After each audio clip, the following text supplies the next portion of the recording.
vexing problem most quickly. I think you understand the way to do it is some combination of solar, wind, renewables, combined with rebuilding our entire mobility system, and that's going to require a massive move to renewable vehicles, and EVs rather, and that's going to require a complete changing of the world's supply chain. We have the people here on this panel who are helping to make it happen. I just want to start out, because when you walk away from an event like this, you want to say, God, what did I learn that was new? Here's something you might not know. Roughly 74 to 78 million cars are sold a year. In 2022, close to 10 million EVs were sold. That's close to 13%. But how were they distributed? 6 million of them were made and sold in China. 2.25 million in all of Europe, 1.25 million in the United States. So a lot of people in the US are saying, God, are EVs going to happen? What about hydrogen? Folks, the battle's over. Every automaker on the planet is going all electric. The US is in third place. We need to ramp it up. Again, the people behind me are the ones who are going to enable it. The last thing, and I used to serve on the board at Tesla. We were early investors there. This is something you need to know. Everybody is going to EVs because flat out, they're better. They are faster and more fun to drive, maintenance 75% less, safest cars ever tested by NHTSA, and they help solve global warming. What's not to like? One big thing. They cost too much. I'm here to tell you that's about to change, partly because the cost of lithium-ion batteries has gone down 90% in the last decade and will continue to go down. This group will talk about why.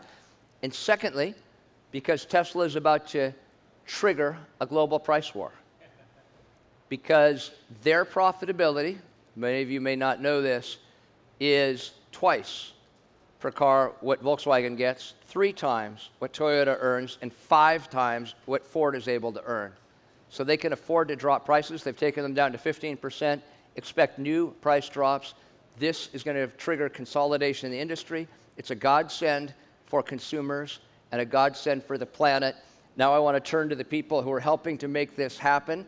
Julie Hardiman, Everstream, an expert in a firm that helps companies using artificial intelligence, machine learning, to track supply chains around the world, avoid supply chain issues. She will tell you exactly how you can do that, because I promise you, the world is not going to be riddled with massive shortages of lithium and cobalt and manganese. Smart people like Julie and Everstream are figuring that out. Next, Apoorv, Bhargava, one of the stars in Silicon Valley on Forbes 30 Under 30, one of the most charismatic entrepreneurs we have ever seen. Spoiler alert, we have funded his company, but they are helping answer the question of what precisely happens when you have this tidal wave of EV owners plugging into the grid at the same time. How do you manage it? Why do the utilities care? He has the answer. Don't take my word for it. Everybody from PG&E, Exelon to Excel have become customers already. And that leaves us with one question. Who's going to help finance all this? And that is Jay Ko and his company. Extraordinary background in finance, focusing on supply chain issues, water, a number of other areas. Fascinating panel. With that, Julie, can you just give us 1 minute on your company, and then I will ask all of you a few questions, but please. Yeah, of course. Great to be here. So Everstream Analytics actually helps stakeholders like chief supply chain officers, head of global logistics, to anticipate, mitigate, and manage risk, any risk in the supply chain. And how do we do this? We do this through big data, AI, and human intelligence to create predictive risk analytics that are used anywhere decisions are made, whether it's through our UX or another system in their company. Great. Apoorv. Well, thanks so much for having me here. WeaveGrid is basically trying to solve a very, very critical question, which is how do we take 2 completely independent physical systems, the energy and the mobility systems, and integrate them at breakneck speed in order to decarbonize the 60+% of emissions that come from both of those sectors. However, the good thing is there's been digitization over the last decade in both of them. And so we bring together the data from both automotive industries and utility industries, two very massive data silos that have never talked to one another. And then, of course, the third and most important component, customers, predict what's happening with all those vehicles coming onto the system, and then manage and orchestrate that charging to avoid huge amounts of grid infrastructure costs, but also time in at the same time as renewable energy production. I know I'm getting baked sitting here in the sun. Why doesn't a car also suck up all that extra solar energy? Great. Jay? So thanks, Steve. It's great to see you, and thank you to Jamie, Montgomery, and all the team at Marchand and the rest of the folks who put together this wonderful conference. It's great to be back this year. It was interesting to be here last year right after the war started.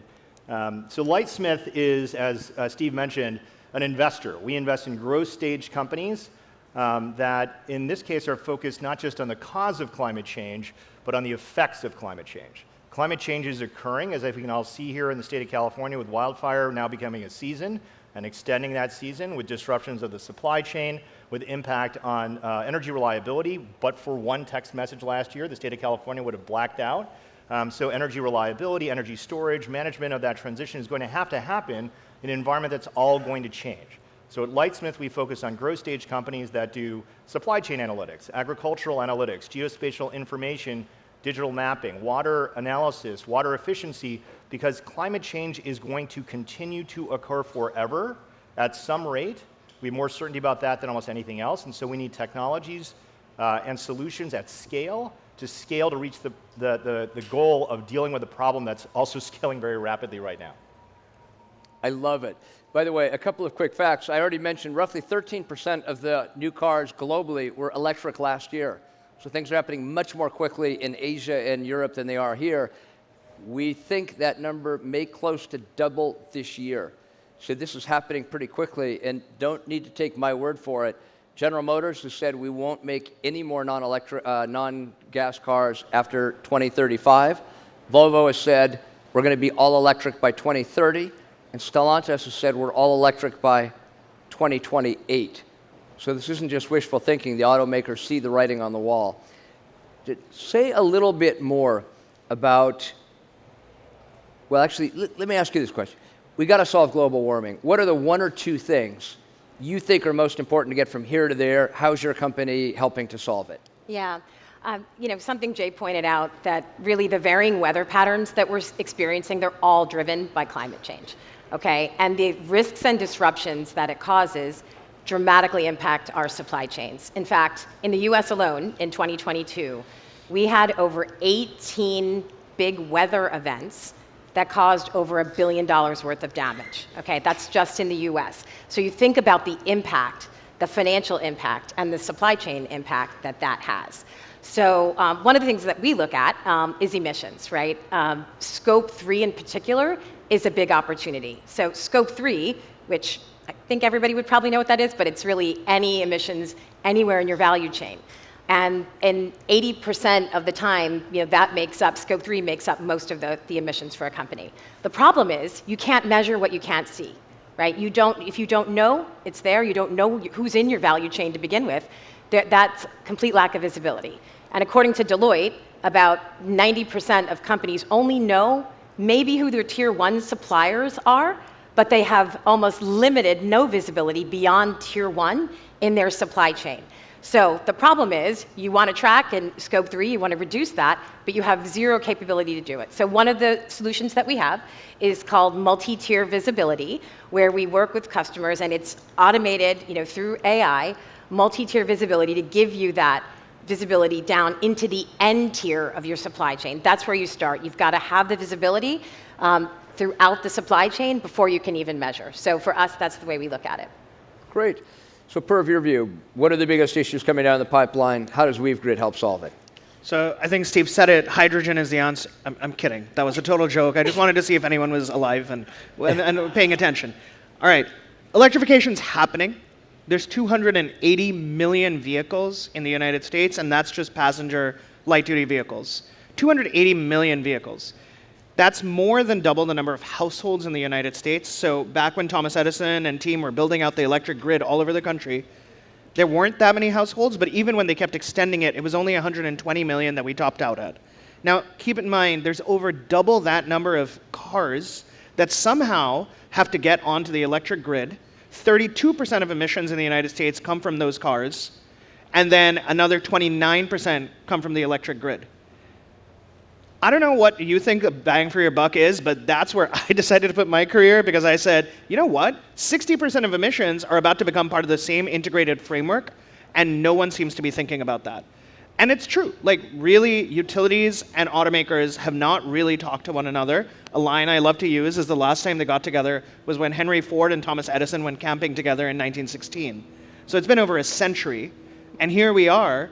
And the challenge is that these two systems have not really thought about what happens when each and every one of you buys a Tesla and a Ford and a GM car and all decides to plug in your cars. Because, by the way, your charging's at home 80% of the time. And so each and every one of you charging at home is actually drawing the same amount as the Beverly Hills mansion out there, or 3 normal American households. And so there is a challenge, which is, how the hell is the grid going to support it? You talked about a text message. We moved last year. It wasn't just the text messages. I promise we helped. We were able to move megawatts, which in common parlance is hundreds and thousands of homes worth of charging away from those critical moments where the grid could have actually failed. But actually, the message isn't that the grid is going to fail with electrification. The message is that we can build a better grid, and we can make that possible through renewables, through other zero emissions energy sources like nuclear, and we can use EVs to actually not just balance those renewables, because they're giant batteries on wheels. We can also leverage those same electric vehicles, the computers and the data systems they have, to make a much smarter grid and infrastructure, something that, by the way, costs us on the order of about $100 billion a year to just maintain. And so that makes literally no sense. Why would we not make it better at the same time as going to zero emissions? So that's what we do at WeaveGrid. Jay, what do you see as the major issues? Who are you help funding and why? Yeah, so I think Apoorv's point is right, to find opportunities that nobody else is looking at, and that seem inevitable. And just as a level set here, this is a time of quite substantial uncertainty. Jay Powell just announced that interest rates are probably going to go up faster and higher than you thought before. That means that valuations are going to change, opportunity to get capital is going to change. We have a war with Russia, we have AI coming out, and we have a new Top Gun movie, so it feels like the 1980s all over again. The point is, the one thing that we don't have that much uncertainty about, in my view, beyond inflation, which we don't know what's going to happen with that, or interest rates, or the war with Russia, or what ChatGPT is going to do, is that the climate is going to keep changing. So if we were here at the Montgomery conference in 2028 or in 2033, I don't know what else is going to go on in the world, but climate change will have continued to happen. So in that environment of increased volatility and change, what can you invest against? And our view is technologies that help you understand that, and technologies that can help you manage that. We have a company, for example, called Tech, which is a precision agriculture company. It networks together farm production equipment, it deploys weather sensors, and it dramatically, as a result, reduces fuel deployment of fertilizer, irrigation, pesticide, reducing cost immediately, especially in an increasingly high inflation environment. So there's an ROI that's calculable instantly from it. That's why agricultural folks are adopting the technology.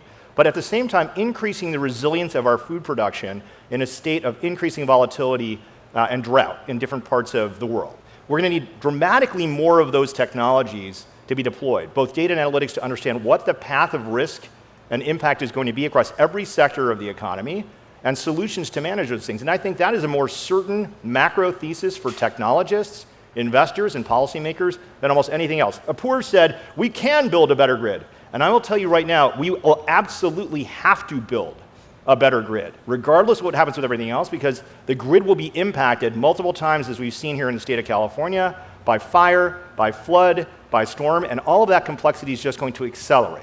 The only solution to that is the appropriate deployment of technology, new solutions that are going to be self-healing, and that is a pathway by which billions of dollars are going to be spent, because they're going to have to be spent. And I have more certainty about that than almost anything else out there right now.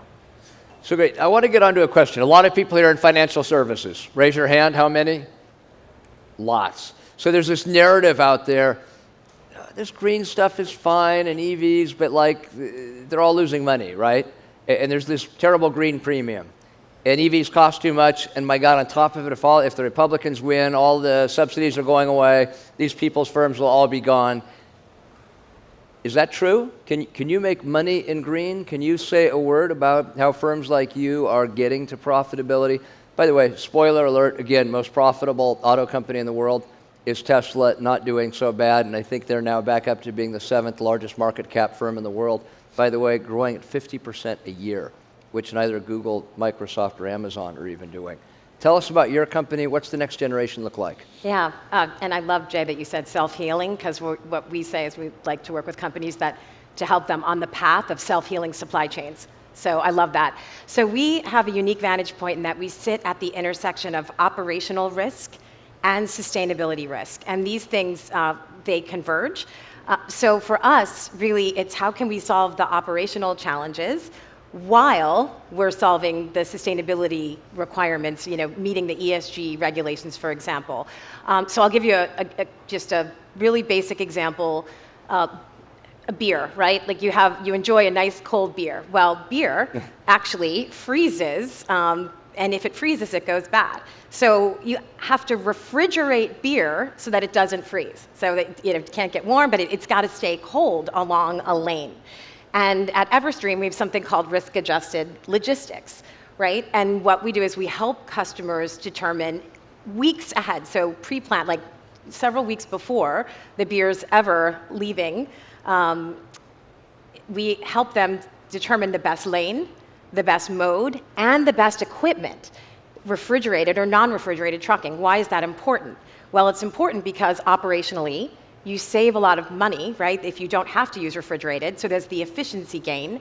But from a sustainability perspective, a byproduct of that is that the refrigerated truck produces lower emissions, right? So we're solving an efficiency problem, we're helping them save, but they're then producing lower emissions. So for us, it's can you find that convergence of operational and sustainability risk? Can you solve for that in a way that helps the customer? So next time you enjoy a beer, you can think about that. I love it. So Apoorv, are you going to get to profitability? Where should investors like the folks here be looking at? What role, what's going on in your sector? I think when you think of the global automotive sector right now, if all of you are not watching the fundamental rewrite of the automotive industry, then I don't know what you're doing. I'm kidding. But it is truly happening. 1.1 billion vehicles in the world and growing. And by the way, everything is changing. Everything. I spend a lot of time at automotive HQs, and every single car company in the world, truck company in the world is asking themselves, what do we do? By the way, they're investing way more than the IRA is into their electric vehicle supply chains. They are making huge commitments, factories, supply chains, et cetera. And so, I kind of think back to even 2020 and just the inability of our society to deal with something like COVID, which was exponential. And I think when we think about our own business at WeaveGrid, it's often thinking exponentially. It's saying, here is this tidal wave of electrification coming to a system that's been incredibly linear and has had to do very linear-oriented planning, and now is just going to get it smack on with exponential growth, because that's what EVs are. Every year, as Steve is saying, we're doubling, tripling, and for a local utility, love Southern California Edison out here, they're saying, oh my God, my system was just not designed to deal with a Volvo truck that charges the same amount as a small building in a parking lot. Like this whole hotel, the power that it is consuming right now is equivalent to like 10 trucks that are charging in a parking lot. And that's exponential. And that's just not something that a lot of organizations and institutions have had to deal with. So there's value creation in that opportunity. And then the question is, how does a company like ours go and capture some of that value? And so that's where you build good businesses, right? I mean, that was my GSP 101 in strategy: value creation, value capture. Not trying to do anything complicated with renewables. Okay. So Jay, you're a successful investor. You can invest in any sector you want. What are the sectors you like most? What do you think the investors in the audience should be looking at? Who's making money and why? So, look, there's plenty. Technology is going to continue to develop. What we're focused is on what are the trend lines that we have the most conviction about that other folks are not necessarily paying that much attention to? And this is where I think there needs to be some translation between the headline of climate change and the politics and the policy around it to the reality that we're all going to be facing. In the next 5 to 10 years, the amount of climate change that will occur is already baked in the atmosphere, and virtually nothing is going to stop the trajectory between now and then. And that means if you have any conviction about it, that all kinds of things are going to change. If you look at the automotive supply chain itself, in 2011, there was a flooding event in Thailand that destroyed about 50% of the world's hard drive manufacturing capacity and disrupted a massive part of the subcomponent suppliers for Toyota and Honda, causing earnings misses. If you have a automotive supply chain anywhere in the world, it will face increasing amounts of storms, increasing disruption from fire. The Panama Canal is not fully operational, and as a kid from Chicago, the fact that the Mississippi River currently does not support barge traffic is horrifying. And that set of events is going to continue to accelerate going forward. So if you want to have a manufacturing system, it's going to have to be one that's more adept, more resilient to climate impact, more able to be agile in an environment that's increasingly volatile. So what does that suggest that you should invest in? We're looking at analytics companies that have geospatial information, because that's how we're going to digest how these risks and impacts are going to occur across an increasingly changed landscape. We're looking at supply chain analytics to understand how weather is going to affect all parts of the supply chain, in addition to the other disruptions. I would tell you, my guess is in 10 years, the supply chain software companies that exist will either have a weather component of their supply chain management, or they will lose market share or not exist. The default will be understanding how the ongoing changes in the environment that faces all of us are going to affect every part of the economy. We're looking at medical diagnostics. We're looking, because healthcare incidence is changing. You might not think climate change and childhood asthma are connected, but it turns out if you light everything in fire in California over and over and over again, you're going to change respiratory ailment. And that is the beginning, not the end of these transitions. So data and analytics around risk in every sector of the economy, I think, are going to be much more valuable as the risk in the overall economy continues to change. We think that that is a thesis that will unfold regardless of what happens with interest rates or inflation or consumer behavior. Okay. We've got time for one question for each of you, 60 seconds at the most. Julie, there's all this talk about supply chain and everybody's company is going to collapse. You hardly hear about it anymore. Has it been solved? Why does anybody need you if the supply chain issues are getting resolved? Give us. Yeah, I'll piggyback off of Jay. We do have meteorologists on staff, as Jay knows, so weather is the biggest disruptor. We've lived through very strange disruptions to our supply chain with the pandemic, with the war, but weather and climate change is the constant. So for us, he talked about the Mississippi River, definitely historic lows. On the Rhine River, let's use that as an example. The Rhine in Europe, actually, when it goes below 135 centimeters, ships have to move at less than half capacity. But if you have the analytics, you have the predictions, you're able to actually navigate that with specialty equipment. So we have a large chemical customer who we work with who knew from both our AI as well as our meteorologists that this was happening, that the low, Rhine was going to these lows. They were able to secure the specialty barges to then get product where they need to go. That really is the key. It keeps supply chains running, and we can navigate and mitigate the risks. So, great. Apoorv, 1 minute. All this talk now about vehicle to grid. Our whole lives it's been the gas stations, and then the grid was going to power vehicles. Are vehicles really going to be putting power back in the homes, back in the grid? Is this real, and when's it happening, if ever? Yeah, I think Steve picked this one on purpose because he knows how conflicted I am about this. Vehicles are going to play a role on the grid no matter what. Whether or not you choose for your very large iPhone on wheels to send power back to the grid is going to be a complete consumer choice. There is a technological barrier there. There are going to be a lot of utility-led barriers there. I think it is very possible, but it doesn't mean that it's just going to happen overnight.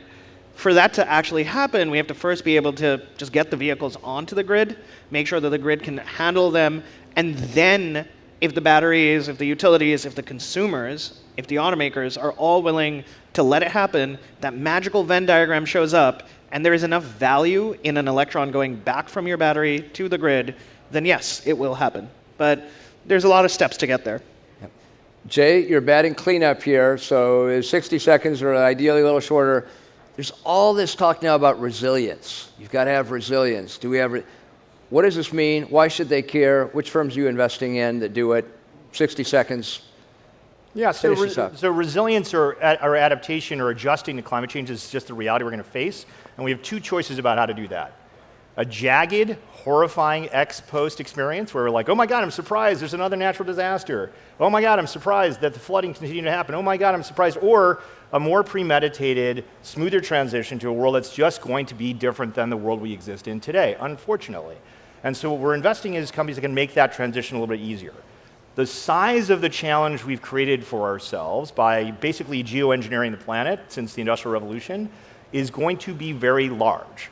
And so the tools and technologies that can help us to understand where that's going, so we drive by looking through the windshield as opposed to in the rearview mirror, and looking forward in time as opposed to backward in time, those will be much more valuable going forward. The technologies that enable us to have more efficient production of water, of food, people like Salimtech, managing the supply chain better, managing healthcare, which is going to keep changing because the impacts are going to keep changing. All of those things are huge opportunities for investors and entrepreneurs, and they're also the only way we're going to get ourselves out of this challenging set of situations.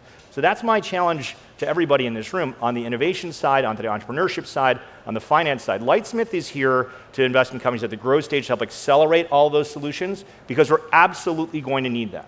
5 and 10 years from now, the world will have changed. The question is, if you have any conviction around that at all, what did you invest in? What technology did you develop?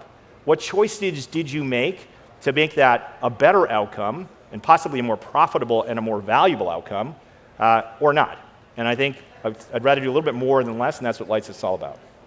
Great. Let me close it out here. We promised to give you a rapid fire 30 minutes. I think we did. I want to leave you with this thought. The entire global mobility industry is going all electric. Like Mr. Musk or not, he has arrived on the scene with an entirely new business proposition that he can provide solar on the roof, an electric car in the garage, and power storage so individuals will never need to pay a penny for electricity or gasoline ever again. Whether Tesla wins or not, time is going to tell. If you're an investor, I hope you learned a lot about where this revolution is going, and make no mistake, it's great news for the planet. These are the people making it happen. Could you please give them a round of applause? Well done.